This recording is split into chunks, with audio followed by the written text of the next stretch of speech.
Welcome to the Fantasy Aceball podcast. This is your host, Tim Kanak.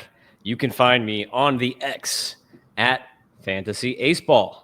And today, I last time said that we were going to have a guest host, and guess what?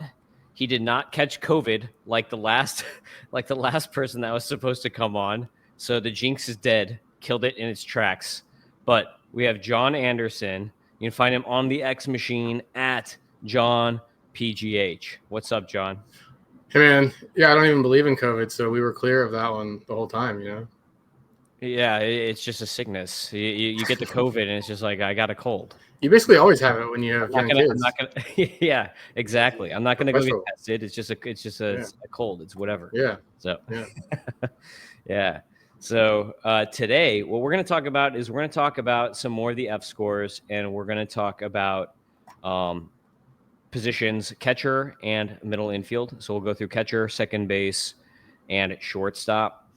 And just as kind of a refresher, because last time I just kind of shot straight into the fScores, like assuming that everybody listening to my podcast or watching on YouTube already knows like what the fScores are.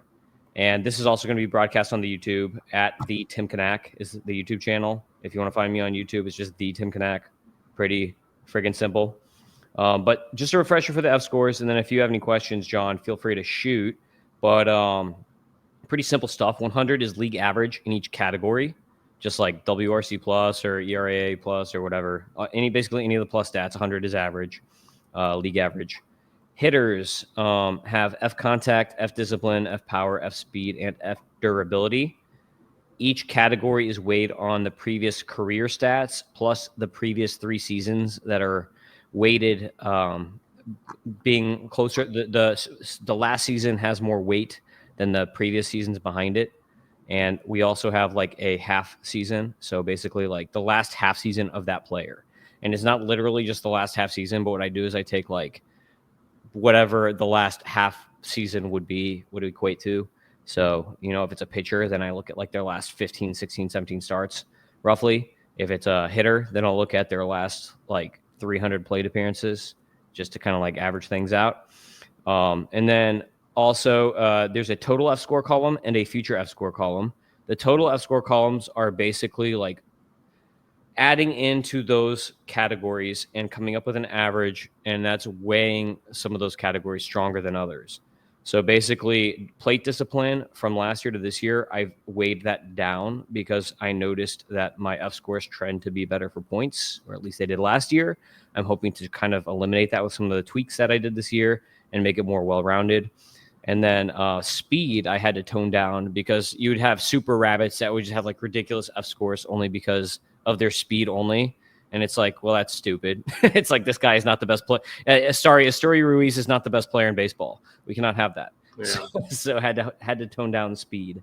And then the future fScores are weighing in trending year over year over those 3-year periods. If someone is getting better over those 3 years, then their future fScores is going to be higher because they're trending up. If they're getting worse over those 3 years, then their trending fScore, the future fScore is going to be going down. And there's also like an aging curve factor that's thrown into that like future fScore to try to kind of guesstimate if this player is going to be better or worse, and like progressively if they're going to be kind of going up in their career arc or down in their career arc. So that's what you're looking at like the future fScores. And it kind of provides like a range on like where that person might finish. You do this all in Excel still? Yeah, I do it all in Excel. And you have formulas like this is all pretty. You have a lot of stuff going into this. That must be a massive. Yeah, so there's like a spreadsheet that has multiple tabs, and I try to dumb it down where basically in the spreadsheet, what I'll do is I'll like create a CSV in Fangraphs based on the categories that I want to collect. And then I will cut that CSV and paste it into like a dumb tab that I have basically that will autofill my other tabs in my algorithm just to make it quicker. But there are certain things that I can't put in because Fangraphs doesn't. The problem is that Fangraphs doesn't have all the stats that I want. And if they did, it would be way faster for me. But I use like sweet spot percentage and like home to first times and like certain stats that aren't on Fangraphs that if they were would make my life a hell of a lot easier. But so I have to manually plug some of those things in. And the other problem with Fangraphs is if you're doing a CSV and you're trying to create one file, you can split seasons, but in the same category query, you cannot say like, give me then also a half season split. So I basically have to manually enter like my half season type stuff on and kind of like screw with it to get the last, quantity that I'm trying to judge. Well, you need to just send me what you want, and I can write a script to get everything you want in one sheet, and it'll update every day. I can do that We're for gonna you. do that. We're gonna do that. Write it down. We're definitely gonna do that. It's a lot of work to do what I do, and if you can create a smart version, then that will help. Sure. We're doing that. Future. So also last thing. I think we talked about all that stuff. So level to level correlations. This is one question that I get is like, how do you do fScores for like rookies? Because like when I do my prospect rankings too on Fantasy Pros, I'll put fScores, but I'll only put it for players that I think are going to debut. I feel like it's a waste of time for me to do it for like guys in A-ball because the fScores are trying to find out how good someone's going to be in the major leagues if they were like up right now. Yeah. So if there's a dude in A-ball, they're going to be pretty crappy in the fScores, and that doesn't mean that like, hey, DeVries is going to be crappy or like Jason Chorio is going to be crappy. It's just that they're an A-ball and they need time to develop. But I do factor in like level to level progressions. And when I do the fScores, I try to only take guys who have like some AA or AAA experience because you're going to get a lot better data when players come from AA or AAA to the majors than me trying to judge a major leaguer against A or high A because you generally like I don't even know if it's happened, but you don't get call-ups like straight from A-ball or high A to the majors. Never. So there's really nothing to correlate on. Yeah. There's like no data points to correlate on. Whereas like you do get AA to the majors and you get AAA to the majors. So you actually have like data that you can correlate on.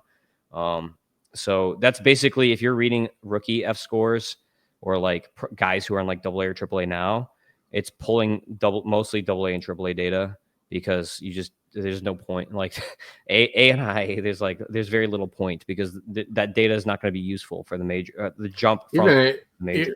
Even the highest quality most minor league data you can get is still like hardly helpful at all. I mean, it's such a big jump from AAA to the majors that it's really hard to say. You can never be confident that a guy will hit the ground running in the major leagues. I mean, it happens, but from what I haven't really found some statistical way to predict this guy's got a better chance of success right away.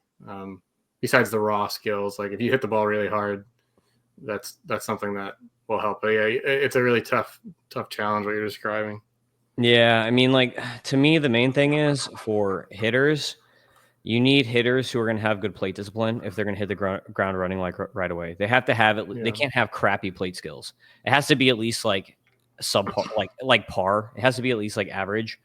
Yeah, like if I see a 26% strikeout rate in AAA and the guy gets called up, it's like, okay, that's a 32% in the major leagues, and from there, you can feel pretty good about you're not going to improve your strikeout rate from AAA to MLB, right? At least not in a year or two's time. So if you take 25, 26%, easy to add on at least 3-4 points to that. And then you can say, well, how many players with a 29% strikeout rate in the majors have a lot of success? It's pretty low. So yeah, that's a good point. But at the same time, you see all the time, you'll see a guy with a 16, 17, 18% strikeout rate in the minor leagues come up and be 30% in the major leagues, at least initially. So there's no guarantee ever, but you can at least guarantee that they won't go from 27% in the minors to 22% in the majors. That doesn't happen, right? Ever. Yeah, exactly. Yeah. The weird thing is like batted ball stuff translates pretty well, like as far as like ground ball rates and fly ball rates and stuff like that. But like home run to fly ball doesn't translate at all because like the PCL and just like crappy AAA pitchers just completely throw it off. So you can expect a huge drop generally for power, like around like 30% even is like what I would guesstimate. Like if you're just trying to figure out how many homers a guy is going to hit and you want to just do like a rule of thumb, and you think they're going to get full plate appearances, I would just figure like a 30% loss of power production. And then pitchers, a lot of the pitching, the funny thing is like a lot of pitchers from last year to this year, like the correlation data, their walk rates actually, like they walk more guys in AAA than what they do in the majors because of the you've got the robo ump and you've got like challenge system and like all this crap, so it kind of messes with them. So they actually I have come to not look at walk rates at all in the minor leagues. I don't care about it. If you can get I mean, I get like obviously like 16% is different than 10% or whatever, but you should really just be looking at the strikeout rate because I mean, DJ Hers is a great example of that. He had like a 14-15% walk rate in the minors. So if I were looking at that before I had this like realization, I'd be like, there's no way that guy can have success in the major leagues. But he was fine in the major leagues with walks. It's really hard. Yeah, it is. I mean, this is the thing: is a lot of people are going to just use K minus walk like a cheat code, but you can't. You have to, especially if you're going minors to majors, you have to separate out the K walk, the K rate and the walk rate. Because Yeah. if you have a guy who has a like 18% K rate but a 3% walk rate in Right. the minors, you're going to be like, oh, 15% K minus walk rate. This guy's going to be pretty solid. But they're not, because their walk rate is going to barely improve when they go to the majors. It might go from, or it'll probably, if it's 3%, it's probably going to stay like 3, 4, 5%. But then the K rate is going to drop like 8 points. Yeah. So then they're only going to be K'ing like 10% of guys, and they're going to suck. So that's like what you have to watch for, is like standard drop in K rate from AAA is like 8% or something like that. It's like, I think that's what I had come up with in my correlation, is around like 8% drop in K rate from AAA to the majors. And it's actually better from AA to the majors. You actually get better correlation data for pitchers who are promoted straight from AA to the majors, because you don't have all this wacky crap in AAA that like throws it off.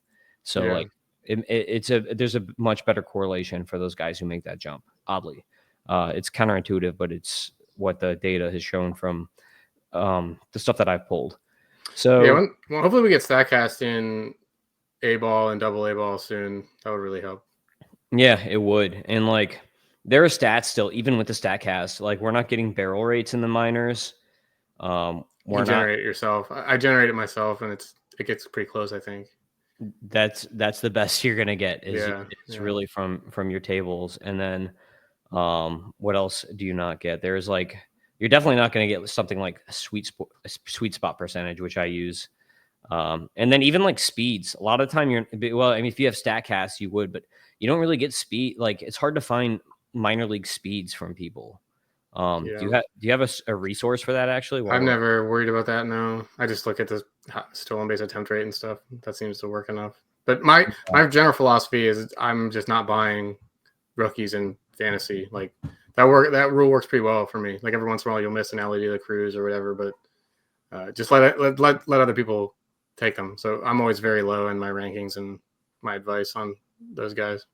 Well, that's why you need to be in a dynasty league, because then they'll matter. Then you have to. It's like you got to get guys to pad your system.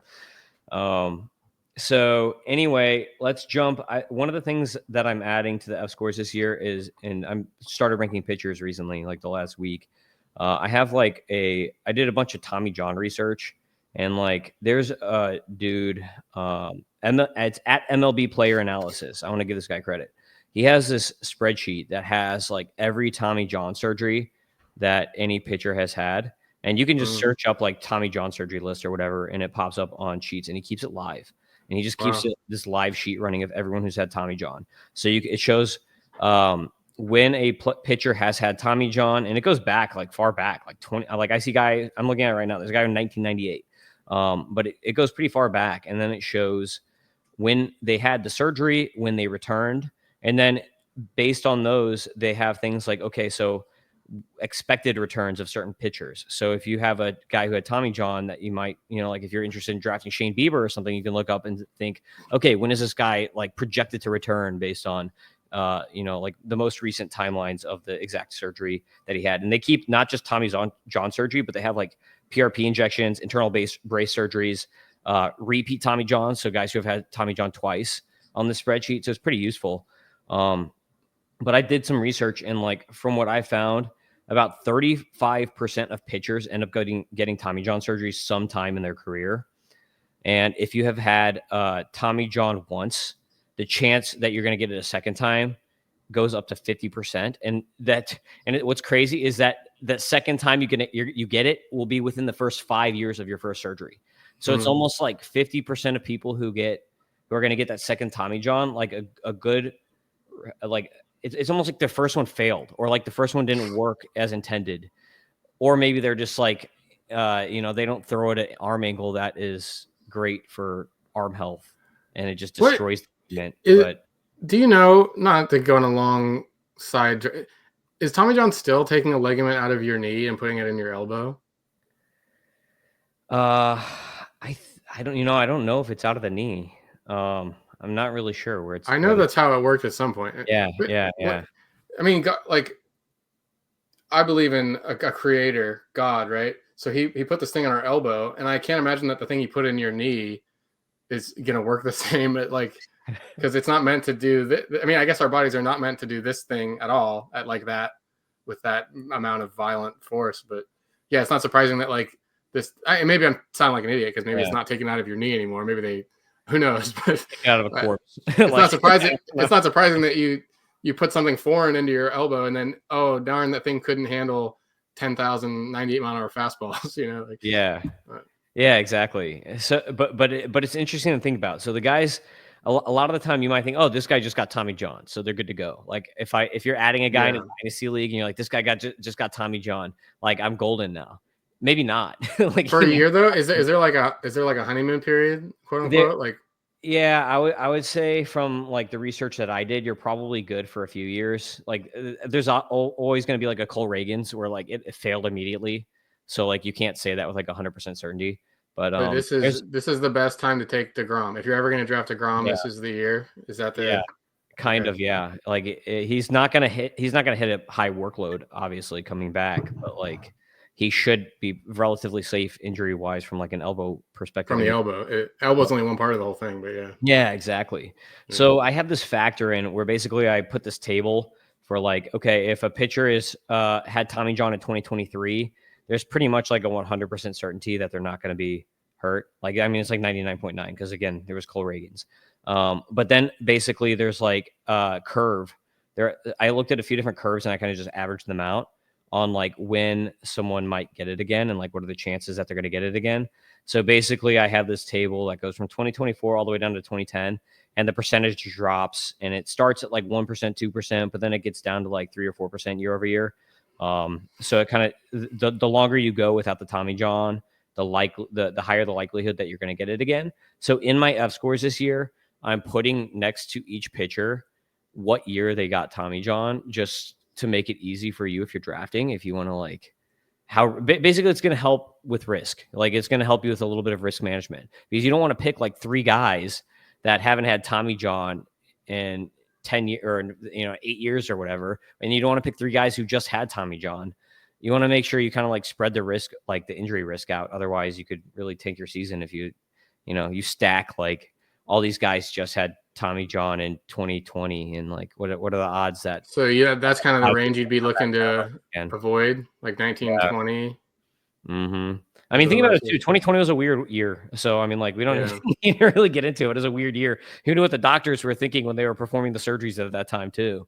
You know what I mean? So like, who knows? But Yeah. It's almost a little surprising that maybe they did. I don't know. Like March 2020, when it was pretty clear that the season wasn't going to go down, you would have thought like teams would have been on it to be like, okay, well, let's get some surgeries in now for these guys that probably need it. Now's the yeah, time with the already missed year. I don't even remember. I couldn't tell you who. I don't track that stuff, right? Like I don't know if who's had it and who hasn't, or whatever. But yeah. So basically, the point is, if you use that correctly, you should be able to try to like kind of come up with your own little risk factor on how you want to go about it. So I'm going to share a screen right now so we can pull up the catchers in the rankings. If this thing wants to let me. Catchers. Boom. There we go. You should see now the catcher spreadsheet to the right of us. So you can follow along with the catcher rankings as we're talking about them. But you see all of our columns here on the catchers. I brought up some talking points. If you have anything that you want to bring up with on my catcher rankings, so I ran my first run. I've been tweaking, but my season long projections. So I'll throw in some tidbits from those. I actually I kind of had my best version of it out last year. I developed it 2 years ago while with a newborn baby. I had 6 weeks off of work, and while I was helping, we have 3 kids. So my wife would be doing something with the other two, and I'd be watching him. And babies don't do a lot, so I remember coding this season long projection thing while I was, while he was sleeping or whatever. Don't recommend that. It gets kind of frustrating when he makes you stop and the baby makes you stop doing what you're doing. But anyway, they weren't very good 2 years ago. Put a lot of work into it last winter. And then this year after the season, I checked it and compared it with the other free systems, Steamer, ATC, the Bat, and like pretty competitive. In fact, I think I beat overall. I might've been the best. I don't know. You can't trust yourself to judge your own thing. And there's different ways to judge, but point is just to say, I have a decent projection model and I'll let some of that come in here. So. Yeah. Awesome. So this is one of the first things I was thinking of looking at the catchers.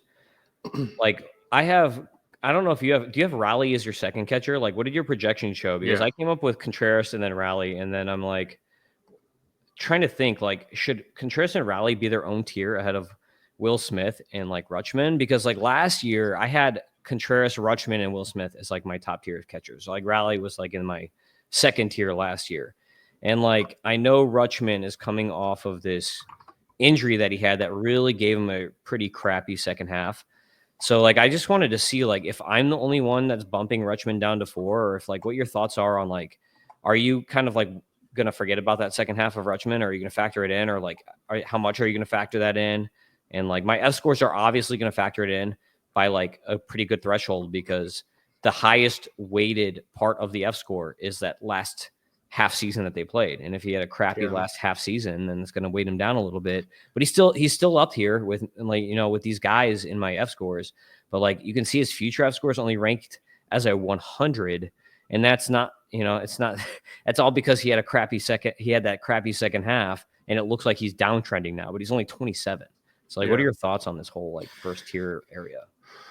Well, a couple of things. Oftentimes the biggest thing with catcher is picking one of those guys that plays every day, that can DH, that can, catch 140 games or whatever. William Contreras does it with DH. I don't know how many games he caught, but he played, I think he might have missed 2 or 3 games. That by itself turns a league average bat into a very good fantasy bat, right? Just because they're in there so much. So really that's my advice to people is find that guy. And oftentimes those guys are the most expensive anyway for that reason. So with Adley, first of all, yes, my model does values based on 5x5 roto. So runs, homers, RBIs, steals, batting average. A lot different than what you're doing here. You said that yours play more into points leagues, which makes sense because you're giving credit for discipline. Discipline, a lot of that is walks. That makes a lot bigger difference in a points league. You get a point for a walk. In a roto league, you don't get anything at all besides maybe a higher chance to score a run or steal a base with a walk. But you don't, it's batting average. It's not on base percentage. So Adley shows up at not my number 7 catcher, nowhere close, because he doesn't get a lot. His calling card is on base percentage and playing time. On base percentage doesn't help him too much in these roto leagues. So it's very league specific. If it was an OBP league, he would move up a few spots. But yeah, my top 2, and they are, I would say that William Contreras is in his own tier by the roto value of my system, and Raleigh is in his own tier, but they would be, they're not close. It would be tier 1 is William, tier 2 is Raleigh, and then tier 3 is other guys. So that's how my system weighs out. Yeah. And then what about Shea Langeliers? This was like interesting to me that he rated so well in my system. I mean, like he had a good year, so it kind of makes sense. Yeah. But then like, I don't know. I have a Otnu league, and he didn't do too well in Otnu points even. So I don't know. This is just all like power and playing time to me, right? Like, is there anything else good about Shea Langeliers besides like he plays a lot and he has some pretty good power? So because of the playing time and the power, he's probably going to hit a lot of bombs. And like the good thing is thinking about the Athletics this year is that they're going to be playing in a minor league stadium. Yeah.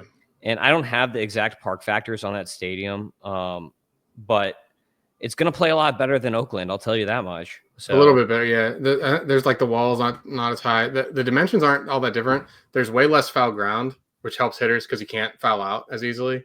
So at bats will get extended. And then, but I don't know if the dimensions are. It's probably not as bad as some people might think, but the wall height is something. I don't know. When you watch games in Oakland, it's like, how does anybody ever hit a ball out of there? It looks so freaking huge. But like center field is crazy deep there, I think. So anyway, Langeliers doesn't play as much as like, William Contreras projects for 650 plate appearances. That's kind of the standard. Langeliers is down here at 504. But skills wise, he's really similar to Raleigh. We've seen Raleigh hit 30 homers in like maybe did he get to 30 last year? I don't know, but 3 years of hitting a ton of homers. So that's totally reliable. You can't quite say the same thing with Langoliers. He's not that reliable, but yeah, high strikeout rate, but ton of raw power. Like the power is really not in question. And he'll hit in the middle of the lineup. So poor man's Raleigh, I would say, but the batting average, it does keep him down. I have him for like 228, 230 batting average. So he's my number 8 with a roto league, but I definitely like him as one of those guys. I never really want to be the first into the pool on catcher, but I do want someone that can add some home runs or at least give me something, right? None of these guys steal bases, so you can't get steals there. So I kind of just like to lean into the guy that's a little bit cheaper that I can rely on for 20 to 25 homers, and he fits that bill. Yeah, I mean, the only drawback with the playing time is if he's going to have a bad average, that's going to really bring your average down more, him playing. Yeah. So, like, that's kind of like the drawback in, like, that sort of scenario. If you're in, like, a roto rather than, like, a head-to-head cats, like, I feel like he might be, like, a better head-to-head player because when he's hot, you just plug him in, or if he's, like, on the road and, or, depending on what stadium he's in. So, like, usually, like, guys like him who have a bad batting average are going to tend to be more streaky, and, like, I know he was last year. I think that can help him, and you can even see, like, in the beta here, he's a guy that, like, has a lot of volatility in his profile against, like, these top 4 guys who are, like, way down.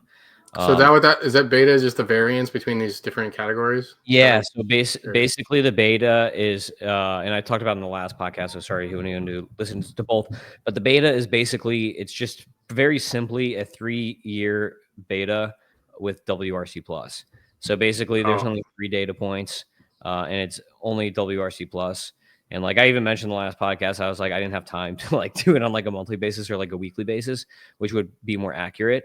But I did it, like, year over year on a WRC plus. So anyone like a dad, his own. So he's been inconsistent the last 3 years. Yeah, basically, like, he had a bad year mixed in there. And I mean, like, obviously, like, Tyler Stevenson has been very inconsistent over the last 3 years, which is why his beta is like 34. And whereas, Will like, Smith giving you the same thing every year. Yeah, right. Yeah. Yeah, and like, that's one of the things I brought up too, is, like, if you're stock trading, like, a 1 beta is average. But I feel like since there's only 3 data points, like, the average is probably more like 5. So if you have, like, under a 5, you're pretty stable. If you're over 5, then, depending on how far out you are over that 5 is going to be kind of like a judge of your volatility, because it's only 3 data points. So it's not like it can really like be closer to that 1, which if someone wants to do that, like, it's pretty simple to do beta equations. It's just a matter of sourcing the data and getting into a proper spreadsheet to do that. Really. So on my dashboard, Langoliers had a 240 expected batting average, so he hits the ball hard enough. I don't think he's the slowest guy. I mean, he's slow, but he's not like lumbering, right? So I don't know. You could lock into a 240, 250 batting average, I think. Yeah, I mean, he has a 74 speed. That's not bad for catchers. Like, slow catchers will be in, like, the 60s, usually in, like, my speed category here. So on catchers, playing time concerns. I wanted to ask you about these guys. Do you think, like, first off, like, Will Smith? Do you think Will Smith is going to get more playing time now, based on the fact that Ohtani is not going to be able to DH when he's also pitching, right? Like, isn't that how that's going to work? Or is he going to be able to? Are they going to DH him and pitch him at the same time? Because the Angels did it. I believe they. Oh, did they? I thought there was just as last year, because wasn't there? He was pitching. He was not. He was also not hitting those. At first, he wasn't, and then they made the Ohtani rule, which kind of let him. And then the last year, he did every single time with the Angels. Okay, I think that'll be something to keep an eye on, though, right? Like, to see if they, especially because he's coming back from a pitching injury, do they really want him, like, thinking about hitting and pitching at the same time, or if he's pitching, do they just kind of want to focus on that? I think it's insane. I wouldn't be surprised if they don't do it all. It'd be kind of crazy to do that, right? I mean, I know it's nice for the fans because it's such a unique thing, and maybe that's the drive of it, to, like, wow, look at this guy doing both.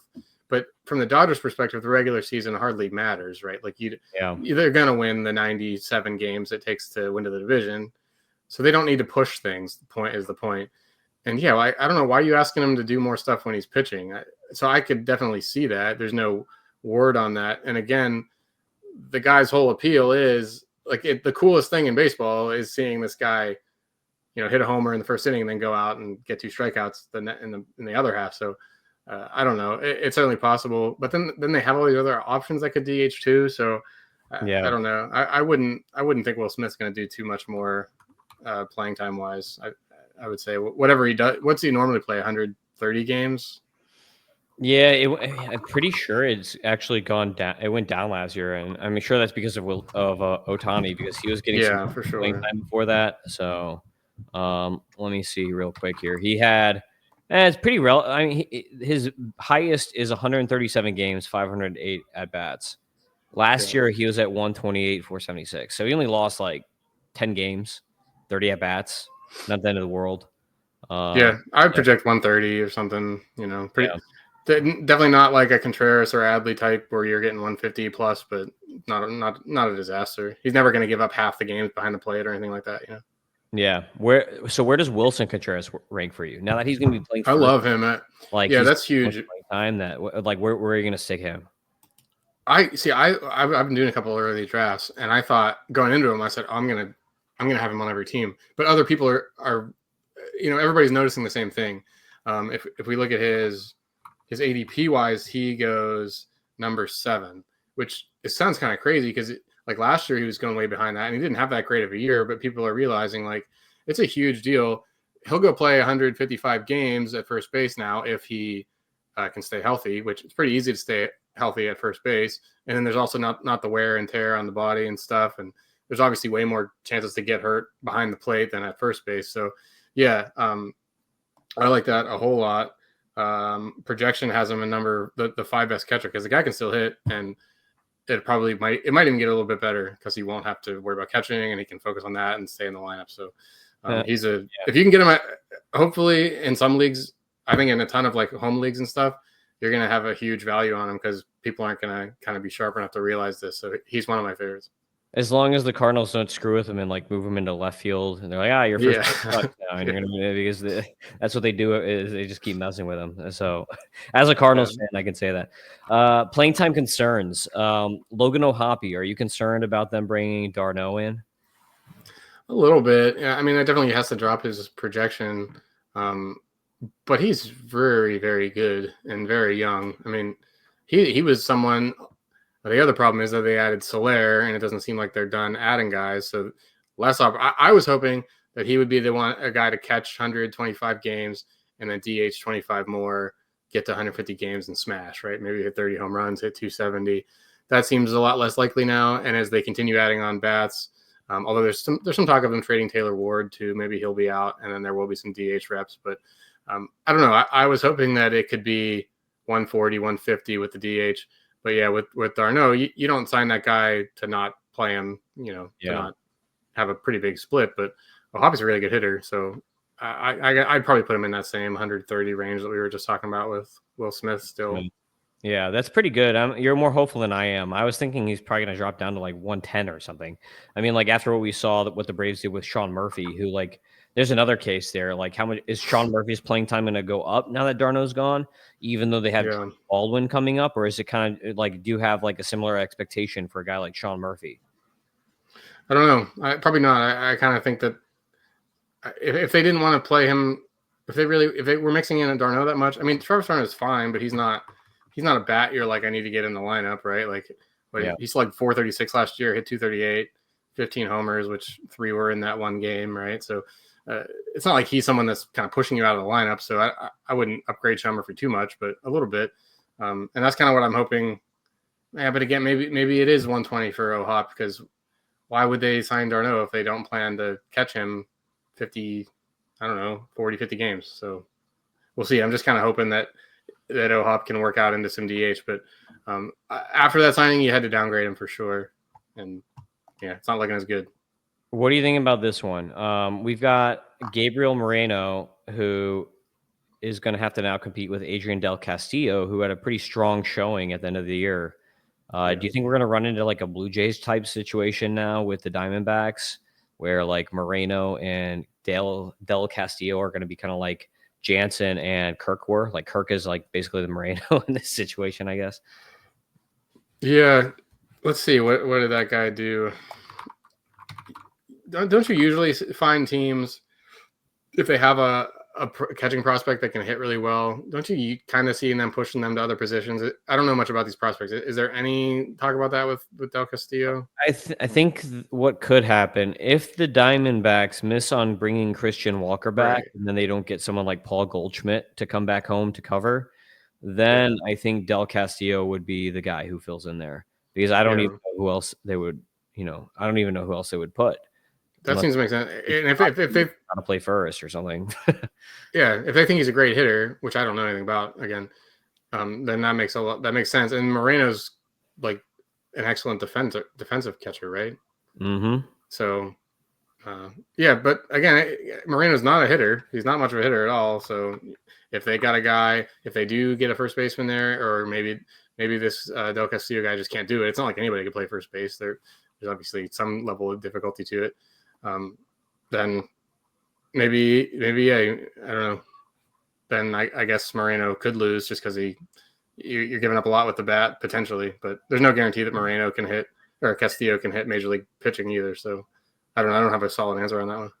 Yeah, I mean he graded out pretty well in the fScores. It's just more for me. It's about how much playing time is he going to get, and that's like the biggest concern for me is like if they don't sign a first baseman and he actually does move into that spot, he's probably going to go up pretty highly in my rankings, especially if he's just if they say he's our regular first base starter and he's not in some sort of platoon, like it's going to be a not quite Wilson Contreras situation because he doesn't have the background and experience, but like any catcher that's playing another position has great value. Yeah, for sure. Ivan Herrera, this is a dude who, like, for whatever reason, the Cardinals were like playing Pedro Paez a lot at the end of the year, which like I didn't never understood because Herrera's a really good hitter. But how high do you have him? Because I have him in like ranked number 14 right now, roughly in my fScores. And I don't know. He's just been very impressive as a hitter whenever I've seen him play. Yeah, I've got a problem because my playing time projection on him is wrong. These are kind of the little tweaks I'm working on. I only have him for 362 plate appearances, so there's some adjusting needed there. But I have him slashing 288 with a 288 batting average, 366 on base percentage, 470 slugging. So easily a top 10 catcher if you extrapolate that. Maybe that's aggressive. I don't know. We haven't seen a ton of them in the major leagues. You can never trust half seasons worth of data, but it certainly looks like one of the better offensive catchers, and he would figure to play his way into way more playing time than Pajes, whatever you mentioned. So yeah, I've drafted him a few times already in these 2 catcher leagues. Really like him as my second catcher, and he would seem to have top 5 upside at the position for sure. Yeah, I agree. Agustin Ramirez. This is like, I know you already mentioned you don't like to draft rookies. There's a good amount of rookies and catchers this year. Like it's kind of like a hot position for rookies. So you can go down the list and you've got guys like Kyle Teal, Drake Baldwin, Edgar Caro, who should, Caro and Teal should get a decent amount of playing time. Ramirez could potentially start up. I don't know what the Marlins are going to do. The Marlins are kind of a weird organization, so I don't really know what they're going to do. And then you've got like Ballesteros with the Cubs and Basayo with the Orioles, who could come up at some point. But like Ramirez, I have ranked 15th right now. That's assuming that he's going to be starting at catcher or like in the outfield or at first base, because I know the Yankees were talking about moving him off catcher because the bat is so good. So like, how do you feel about these rookie catchers? Are there any as like a catcher 2 that you would be interested in? I used to like it a lot when there weren't so many good options in the major leagues already, to be like, okay, I'm just going to stream catcher all year, so I'll just take a flyer on a rookie early on and then I'll switch them in and out. That's still viable, I guess, if you're in a league. But I don't know. There's like, when you're looking at this list, there's at least 10 guys here that you feel pretty good about their bat, right? So why not just take that, meaning that you don't have to pay a huge price for it. You can be the 9th guy to take a catcher in your draft, which will be late in the draft in a 1 catcher league, and be fine. But 2 catcher leagues, deep stuff or whatever, then yeah, I think there's plenty of reason to take an upside shot, because it is a little easier to do a catcher because so few guys can actually hit. And these guys like we talked about with Sean Murphy and Moreno and Keibert Ruiz, like they're kind of taking up roster spots. It's like, I don't know, let somebody else do that. Let me try to find somebody, and then we can easily drop them and replace them in the season if it doesn't work out. Yeah, I agree with that. So what do you think for like catcher, my catcher list here? Is there anything that's like out of whack? Like, I think why is Salvi so low? I think you're punishing Perez a little bit too much. Oh, it happens every year. The discipline. You don't like the swingers. Yeah, well, it happens every year in the fScores because the discipline hurts him, and like now, obviously, like the age is going to hurt him because he's 35, and from my aging curve charts, like 35 is a big drop off year. Like the drop off years that you run into is like kind of like 31 for like subpar players, 33 for like regular starters, 35 is like the all-star types when they start dropping off, and then the superstars drop off at like 38. Like that's like what from kind of like there's like multiple drop off points, and it's all just kind of like based on like how good the player is on when they finally like drop off. And I don't know, Salvi, I haven't really decided in my mind if he's going to be this guy who can play till 40. I mean, he's caught so long now that he's coming off, it's going to help him. But like, I watched the decline of Yadier Molina and Salvador Perez. I'm going to say it as a Cardinals fan, Salvador Perez is a much better hitter over his career than Yadier Molina ever was, ever has been, ever could be, whatever. Right. So maybe the bat sticks around longer. The bat speed sticks around longer than what happened with Yadi. But like, I feel like they're pretty like with Yadi being fresh in my mind and like without many catchers that play at an elite level and start every day at that age. It's like, what else are you going to base it off of? You know what I mean? Like there are only so many catchers that have that play catcher into their mid to late 30s and start every single day and don't turn into like a backup. So yeah, it's just because we saw the opposite of decline last year. He had like his best offensive season since that big 2021 season with the 48 homers. I mean, he had like a 360 expected WOBA or something. So like he went the opposite way last year, but yeah, I think it's fair. I don't really want to be depending on him again next year either. I'm kind of in a one catcher league. I'm probably looking to get Wilson Contreras, Shea Langoliers. Probably those two are my main targets. Yeah, cool. All right, let's move over to second base then. As I jump over onto that one with our little screen share thingamajig here. Second base, boom, there it is. So second base, popping up. This is a question that Raymond asked me, like via text, that I kind of bring up. Is like I have Spencer Steer, ranked number 3 in second base. And he's like, dude, how does that happen? Like it's Spencer Steer. He's just like blah. And I tried to explain to Raymond that my thought process between and like why I think Spencer Steer kind of deserves to be ranked this high in second baseman is the dude is always playing. He gets a ton of at bats. He hits in the middle of the Reds lineup, and he is multi-position eligible. And he plays half his games in Great American Ballpark. So he basically has like every single like non-skill level factor helping him. And I feel like that's just like what bumps him because if you can get a 2020 season from a guy who hits in the middle of the Reds lineup, like that's like, I don't know. Is Altuve going to do 2020? Like at that age, is Semien going to keep pounding when he's 34?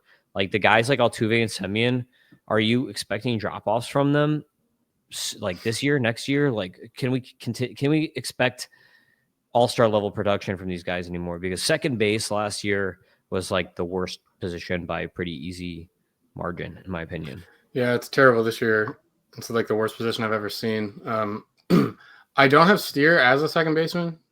He must have only played 10. I think it's like Yahoo only. He's like, it's so, like whatever. Because Yahoo, all you need to do is play like 5. 10, I think, or 5. It's like 5 on Yahoo. Okay. So most sites he's first base outfield. First left, yeah. But to answer your question, by the projections, no, he's number 15 at the second base position. So I understand your point. You made a pretty good case there because he did hit 20 homers, stole 25 bases, and he had a really bad BABIP, right? 260 BABIP. So plenty of his expected average was still 235, but it was 10 points higher than he actually hit 225. The problem is that, the skills aren't there. He doesn't hit the ball hard. He doesn't run super fast. And then last year, those 25 steals were kind of out of nowhere. So his last 3 years have gone 4 steals, 15 steals, 25 steals. So are you really sure that he'll be 25 again rather than going back to 15? Like, which one's the real one? The most recent one is always more likely to be the real one, but the fact that he stole 19 the 2 previous seasons is tough. I have him for 20 homers, 16 steals, 245 average, 74 runs, and 78 RBIs. I think he ran very hot on RBIs last year. I think what I just see 92. That really didn't track. I think he just had this was a tweet I had actually. He was his runs created plus with men on base was like 140 or something. Like, he was the best hitter in the league with men on base, and that is not something that will stick. That splits don't stick. So yeah, he was lucky last year. But he's safe, right? Like, he's a good guy to just like let the other people kind of pay, because even myself, I've paid the premium. I've bumped up Marte and Altuve. Not Marte. I haven't taken Marte yet. I took Altuve once and Semien once in like the 3rd or 4th round, just because I didn't want any of these other guys. So if you don't want to do that, which is reasonable, then yeah, I would say steer on Yahoo. At least he's not second base at other. He's a pretty good fallback plan. He only played 7 games, so basically he's only second base eligible in like Yahoo, and I think Otnu is also 5 games. So there's like 2 systems out there. So those are pretty good stats that you read off, though. You said 20 homers and 16 steals. How many second? Yeah, how many second basemen are actually going to hit that, though? If you have them at 15, do you really think that many second basemen are going to beat that? Because like that's actually, I think second base is so bad that even 20 and 16 is probably still like a top 8 second baseman. And my thing with Steer is that last year the fScores had him at like 5th in second base, and I just moved him down in my own rankings. I'm like, nah. I was like, I was like, this is wrong. And I bumped him down to like 9 or 10. And then he outperformed a bunch of these guys that like I thought that were better than him. And I was like, well, crap, I should have just listened to my to my system.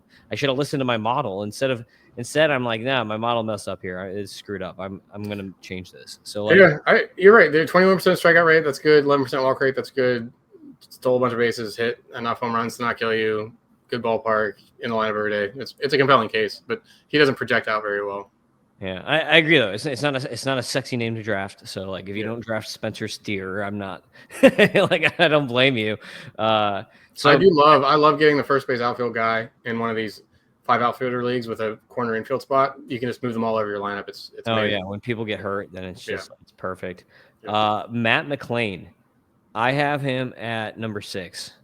Where do you have Matt McClain? Because dude is coming off injury, and like obviously, like statistically, if you're running a model, like nothing has really changed except for the fact that he got hurt. Right. Like, what else can you even change besides that from what you were gonna, wherever you're gonna put him last year? He's another guy that's not at second base, so I gotta redo my filter. He's really tough to project because you only have a half season of him in the major leagues.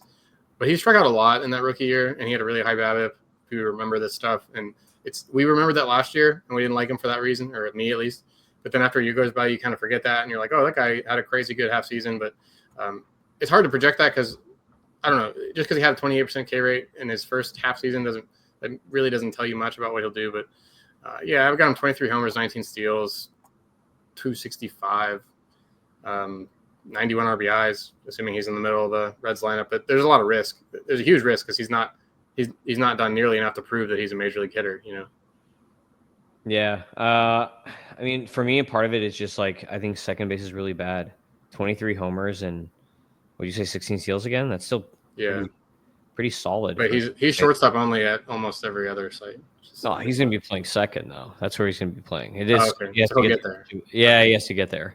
Okay, so that's good. I like that a lot too. Where do you have him though? Like top 10? Where does he end up in your rankings? Is he? Well, the projection likes him a lot. It would have him number 4, 5. Okay. I have Marte, Altuve, Albies, Semien, Stott, and then it's ugly. Okay, high on Stott. I was pretty high on Stott last year too, and he actually had a decent second half. So if you're thinking of like Stott in the first half, he's a lot like Steer. He rebounded a little bit in the second half. Yeah. What do you think about this one? Christian Campbell. I have Christian Campbell at number 7. Yeah, I mean, he's the one prospect that I've actually remember something about. He's the Yeah. Red Sox prospect, right? Yeah, he's the Red Sox prospect. So like Yeah. in most leagues I've seen, he's second base, shortstop, and outfield eligible. I guess we'll see what the Red Sox do with him, or if they even have him, if they decide to make a trade or something like that. Right. I don't know if they're going to trade Meyer or Campbell or Roman Anthony or who, but they're going to have to trade someone if they're going to make a trade for like a guy like Crochet that they're talking about. But the fScores love him, and the fScores hate most rookies. Like if you go through like a lot of my rookies, I can tell you why too. I bet. Yeah. like you'll see like Colt Keith, like even like Colt Keith, he played 1 year, but he's way down. There's not many rookie second basemen. Bazana. Yeah, but well, those guys are not expected to get a lot of playing time. Like I have like Gigi Weatherholt and Luke Keeschel are maybe get a cup of coffee at some point. Yeah. Like Thomas Sajasi should play, but he's probably going to be like a backup. He's probably going to be. How you say that? Sajasi. Oh, all right. Yeah, that's how you say it. Cardinals fan, I know. But like, yeah, Bazana, I have it like half of a season roughly. You see like a 73 durability, so that gives him maybe like a little more than half a season. Maybe he gets like the James Wood type call up. But he's like What way is down. this sorted by? How do you sort this?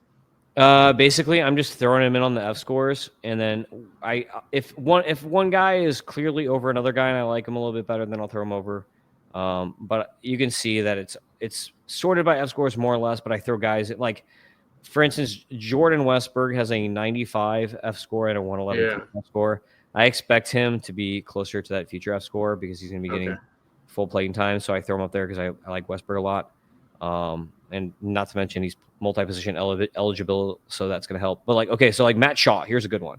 Matt Shaw could be up really early in the year, and he's all the way down at 25 for me. But Christian Campbell is all the way up at 7. And the reason being is Christian Campbell has a really good hit tool and really good plate skills already, and he's demonstrated that in the minors. Whereas like Shaw has demonstrated like similar power and similar speed skills, but his hit tool and his plate skills are not where Christian Campbell's are. So I expect Christian Campbell, when he becomes a major leaguer, to really hit the ground running and to be like, I'm not going to say he's like a Bobby Witt. He's not, but I expect him to be one of these fast. He might be like in between. I don't know. Maybe he does like what Gunnar did as a rookie. Like he could do something like that. You know what I mean? Like I don't expect him to be, like I said, like a game changing like Bobby Witt or like Julio were when they were rookies. But like if he does like what Gunnar did his rookie season, where he struggled a little bit and then was like really good after, like I could see something like that from Christian Campbell. So I think like that's a rookie that I really want to be in on and that I would kind of want to emphasize. This would be an example of you. He had a 20% K rate and a 14% walk rate, 20 homers, 24 steals last year in AAA. Between 3 levels. Looks like he barely got to AAA. So a lot of that's A+, AA, and for most of the season, and then a little bit of AAA near the end of the season. So yeah, I mean, he checked every box in the minor leagues, and that helps. I'm not going to be a guy that says I won't be surprised if he comes up and totally crashes and burns initially, but you don't really have to pay much for him in a redraft league, so worth a shot. Yeah, he should be cheap. He's multi-position eligible, and I think like I like him over a guy like Shaw just because like the hit tool and the discipline are more developed, and I think that's just going to help him avoid some of the struggles that someone like Shaw might run into. Like obviously the Cubs are trying to trade guys to make room for someone like Matt Shaw to come up, so we'll see what happens if they can clear the room for that to happen. Second base, real quick, Luis Garcia Jr. What do you think about this? Are you buying what he was doing last year? It's so tough because he was awesome last year. He's always hit the ball hard, and he's always not struck out hardly at all, right? But last year was just kind of such a spike up that I could really see it coming back down. I mean, his homer totals are 6, 7, 9, 18, steals 0, 3, 9, 22. So there's 2 arguments. It's like, oh, he finally figured it out last year, and now this is who he is. I can't make my brain think that way.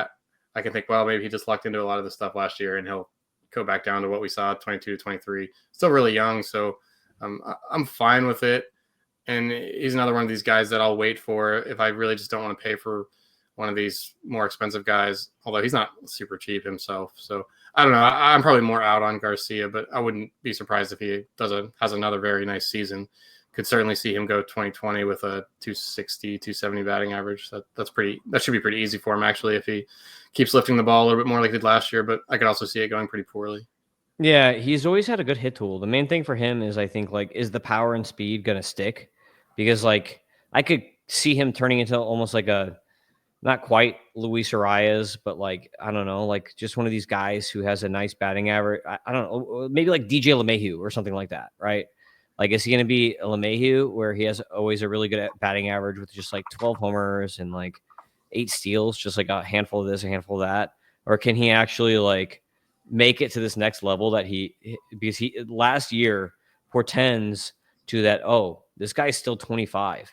Like, we have fatigue of him because he's been around since he was like 20. He's been around for freaking ever. So we have fatigue of him. But like, maybe he's turning the corner and he's going to break out. So like this, I feel like this is the year where it's going to be like, was last year the breakout? Is this guy really going to like turn into this really good player? Or was that an abnormality and he's just kind of going to be like a above average, kind of like, okay, like, it's not terrible. He's not going to kill me, but like, am I excited to draft him? Not really. He's a safer bet than most because he does have swing speed. I mean, he hits the ball pretty hard. Always had a high hard hit rate. And really the only thing that was holding him back was, I think, he's kind of a wild swinger, so he's probably making some bad decisions. I don't really know too much about that. But he was always just hitting the ball straight to the ground, and he made a real improvement on that last year. And probably it was something he was trying to improve on, right? Like, it probably wasn't totally random that he did that. So if he was trying to and then did, that means he figured something out that should help him do it again next year. So I think it's unlikely that he goes back to what he did in 2023, but I wouldn't be surprised also if 2024 is kind of the best we see from him. Yeah. Ozzy Albies. This dude always ranks so poorly in my my fScores, and it's because his like StatCast metrics and stuff. There's like nothing special there. Like, how does Albies always outperform his metrics? Like, and how do you if you're doing, since you're doing like your projections, how do you project out someone where like the underlying data doesn't relate to like what he does every year? It's like, how does this guy keep doing this when the data shows that he shouldn't be doing this to begin with? My system works really granularly. It'll basically project, okay, you have 600 plate appearances. Here's how many I think you'll strike out in. Here's how many you'll walk in. Here's how many balls you put in play. And then we'll take that balls in play number. Here's how many will be barrels. Here's how many will be solid, et cetera, down the StatCast, those 6 different classifications. And then it'll have to say how many of your barrels will be homers, doubles, triples. So we can get a pretty good feel for all that if you get really down to that granular area. And yeah, I mean, Albies doesn't hit the ball very hard, but he doesn't strike out, only 15% last year. And I think he's pretty good at pulling fly balls. And you don't have to hit a ball super hard if you pull it and it's a fly ball and you have backspin on it. And maybe that's what he's doing. But yeah, I mean, he only did hit 10 home runs last year, so he didn't really overperform much. But he does have that one strange, did he have a 30 homer season or something like that? He has 230 homer seasons. 230 I don't know how he did that. I mean, he puts a ton of balls in play because he's at the top of the lineup and he swings so much and he doesn't take walks and he doesn't strike out. So like, if you just take last year, 15% strikeout rate, 6% walk rate, that leaves 80% of his plate appearances where he's putting a ball in play. So not only volume playing time wise, but volume putting balls in play wise. Most guys, the league average is like a 23% strikeout rate and an 8% walk rate. So that's only 70% of the time putting a ball in play. He's got 10 points over that. And I think that's kind of how he does some of this, because he's just getting so many more balls in play and then letting things happen. Yeah, one of the things that dings him to me, that's kind of like something nobody looks at, is his pop out rate last year was over 16%. I mean, like, that's the only time he's ever done it. So I don't know how sticky that is. Not at all. I mean, it's 400 at bats, but yeah, over 16% pop out rate. So he just wasted a ton of outs last year, oddly. And his home run to fly ball rate was like way down. His career averages hovered around 12. But last year he was down like 6.8, and he's 20. He's gonna be 28. So like, was last year just an abnormality, or is that like the start of a career downtrend in power? He was hurt. It was really hurt. Like, at the end of the year, he couldn't even hit left-handed, right? Yeah. So you almost have to throw some of that out, because he really wasn't. He wasn't even playing the same game at all. So I would say that you could almost throw out last year. But again, like, yeah, 33 homers in 2023. Can that ever happen again? I don't know. Probably not. Just doesn't have a lot of raw power. But I don't know. You're right. He's a tough one, but he's going to be at the top of a very good lineup, and he can get there in different ways. He can hit for batting average. We've seen it, although nothing. Well, yeah, 280 in 2023. He can have the big homer season, and then he can steal 15 to 20 bases too, and kind of just get there and runs an RBI in that lineup. So I think he's safe, but yeah, he probably doesn't have the ceiling that a lot of people think he does. Yeah. What about Trevor Story and Nolan Gorman? Where are you at on these two guys? I saw something about Gorman. They're going to commit to playing him every day. Yeah, John Mozeliak went on MLB Network and said he's going to get 600 at bats, which he's never done because like in the past they've platooned him. Like if he's against a lefty, they always sit him. So they said he's going to get. He came out and said they're going to give him 600 at bats. So, okay, if that's true, he'll hit 30 home runs like no problem, right? Probably. Yeah, that's what I would factor in. If they're going to throw him against lefties, then he's going to hit 210. So he's basically Max Muncy with worse. Yeah, the batting average is going to be awful, but he's going to hit a bunch of home runs. And he's a decent walk rate hitter, if I remember correctly. So OBP league, a little bit better. But yeah, the batting average is going to be a disaster. Yeah. Is that someone you would buy? Story, no. If you need power in middle infield? Not in any kind of standard league, no, but in a deeper league, yeah. Yeah, like if you're in a league where there's, I don't know, 500 players rostered, I would love to take Gorman super late to, if that's true. If he really is going to play every day, there's no doubt he's going to hit 30 home runs. How could he not? He hits so many fly balls, one of the highest fly ball rates in Major League history, I think, if you look at his whole sample, and he hits the ball very hard when he does hit it. So ton of homers for sure, but you have to be able to take on that 220 batting average or whatever it may be. And then he doesn't steal bases either, obviously. So kind of a one category guy, but is very good at what he does well. And then Trevor Story, I would just say no. Ton of strikeouts, 30%. Just out on him. No more Trevor Story. No more chance. No. We don't have him. My guy is Brandon Lowe. I like the fact he's super cheap, and he was awesome last year at the plate. People are just tired of him getting hurt. So I'm going to buy on that. He's played a full season in 2021. He played a full season. And it was great. And then last year, the skills were fine. Like he was great at a per game basis. So I'll take the little bit of a gamble. And it's not even much of a gamble because he's so cheap. But if he can get 500 plate appearances, he'll smash at his price. So he's kind of the guy I want to highlight. Yeah, he's an interesting name to watch during the offseason here because there's a possibility that he does get traded at some point. That would hurt. Actually, the park, this Yankees park or this Rays park thing. Yeah, exactly. He's a minor league park, like this is going to help him. Same dimensions as Yankees Field. So same dimensions as Yankees Field in the Bronx, which is what that can do for lefty power. So that would be terrible if he got traded. I mean, well, depending on where he goes, because he might also go to a team where he's not going to get platooned ever. Might go to the Yankees. Straight run. So it's possible. Could happen. They need a second baseman now, right? Yeah, they need a second baseman. They need players. All right, so you had a hard out at 7:45. So that means we will be moving the shortstops to another podcast. Sorry, brother. I figured it's like two positions. Trying to go hit three positions. That was very. We had our hopes way too high on this one, John. I'll say I like the bounce back on Dansby Swanson. I've been drafting Willie Castro and Bo Bichette. If I'm at shortstop, I'll probably just take the two. There's studs at the top. So if you're in that position of the first round, I'm not going to pass on Witt or Ellie or Gunnar or Lindor if that's the appropriate pick.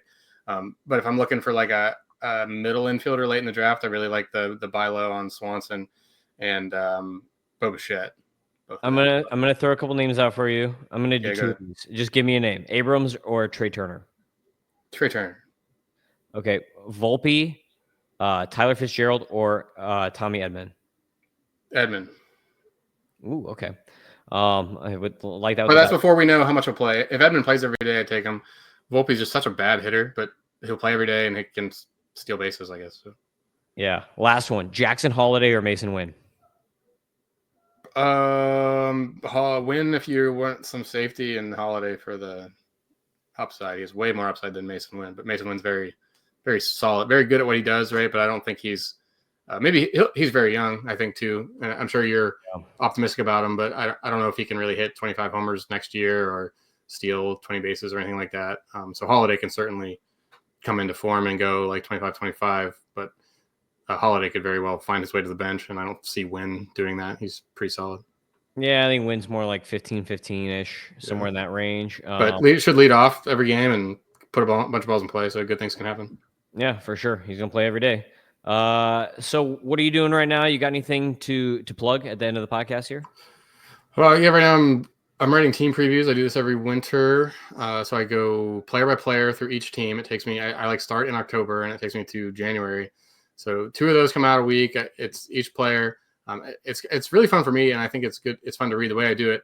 I look at one player. So I started with the worst team and the best player on the worst team, Luis Robert, and I start my rankings like that. So my first version of rankings has one player on it. And then I look at the next guy and I say, is he better than that guy? And then I do that 500 times. And I end up with, I do that with a ranking, which there's no pre-bias into it, right? That's kind of the fun part. I'm not taking ADP and then rearranging it, or I'm not taking Tim's rankings and rearranging them. I'm doing this totally no other influences at all. So at the end of it, it's really, really cool to see like, okay, I have this guy. It's the number 7 second base, but ADP, he's like the number 14. Am I wrong, or is this a screaming value, right? So those come out every 2 weeks. Once, one team and a bunch of players at a time. They'll finish up at the end of February if I keep my schedule. And then every time I come across something interesting, like a statistical quirk or something, I will write a full article about that and then let that lead me to, here's a statistical quirk and here's some outliers or guys we should upgrade or downgrade based on this. So just kind of a lot of random fantasy baseball content, but those team previews are really the thing I have going on right now. That's it. jona.substack.com. Most of it does cost you $9 a month, though, so sorry about that. No worries. And I know what else you're going to be doing. You're going to be turning fScores into a live smart reader. Yeah. We'll see what we can do when I send everything over to you. You're going to look. We'll do that this summer. I am going to charge you a little bit of money for it. That's one of my side. It's one of my side. I do that for people that have these. They have like automated. They have sheets that they reference every day in their shows or in their writing or whatever. And with Python, I can replicate those with, it takes a little while to code it and to get things right. But then after it's done, I can just click the button every day. And so I can do that for you, but we'll talk about it for sure. Boom. And then your work next year will be way easier. I don't even know how you do this with all the other stuff you're telling me about that you do, the 4 kids, the running multiple businesses and doing it all. So you're an impressive guy. It's semi-meditation. It can be meditation sometimes, and then other times it's just tedious. So kind of a good wife. Yeah. Hey, well, that's the best part. Happy wife, happy life. So that's the main thing. That's the trick. Make enough money that your wife doesn't have to work, so you can pawn all the other crap off on your wife, so that you can do the fun things. Me and you, we are very similar in that regard. Yes, my wife's she doesn't work either. She's up there putting the kids to bed right now, but I'm gonna go help out and say good night. All right. Thanks for coming on, John. I really appreciate it. And catch everybody next time. Yeah, let's not do hold on. Last year we did the same thing. It was January and we did this thing and then I didn't talk to you again until now. So let's not let that happen again, huh? No, definitely not. Well, you look, you want to be a regular guest on the podcast, you can come if you want to come up, we'll come up with a schedule and you can come on at a regular time and we'll do this like all the time. All right. I do want that. Yeah, awesome. That sounds awesome. All right. So Jon Anderson, JonPgh on the X, at Fantasy Aceball on the X for me. The Tim Kanak, if you want to watch the YouTube and actually follow along on like the spreadsheets and stuff as we're talking and see our beautiful faces. So otherwise, we'll see you next time. Peace out, everybody.